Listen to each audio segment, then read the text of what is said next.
कहानी शुरू होती है भारत के तट पे बसे एक गांव सूरज नगर से। इस गांव के एक घर में माँ और एक बेटी रहते थे। माँ चंद्रवती, जिसका ईश्वर पर पूर्ण विश्वास था, और बेटी कलावती, जो अपनी माँ से बहुत प्रभावित थी और जिज्ञासु थी। माँ भोजन परोसने से पहले हमेशा प्रभु को भोग लगाती थी। बेटी ने एक दिन माँ से कहा, माँ, मुझे प्रभु को साक्षात अपने हाथों से भोजन कराना है।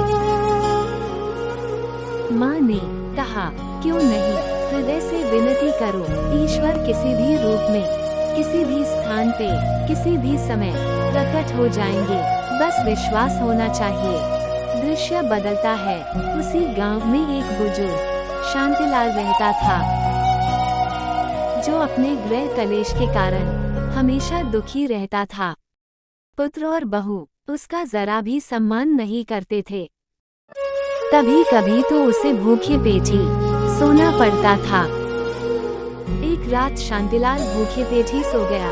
अचानक सपने में देखता है, ओ पालनहारे, निर्गुण और न्यारे, तुम्हरे बिन हमरा कोनो नहीं। हमरी उलझन सुलझाओ भगवन, तुम्हरे बिन हमरा कोनो नहीं। भगवान उसे आवाज दे रहे थे, शांतिलाल, ओ शांतिलाल, तू आज भी भूखा सो गया। चिंता मत कर, कल मैं तुझे अपने हाथों से भोजन कराऊंगा। और अचानक शांतिलाल जाग जाता है। दृश्य बदलता है।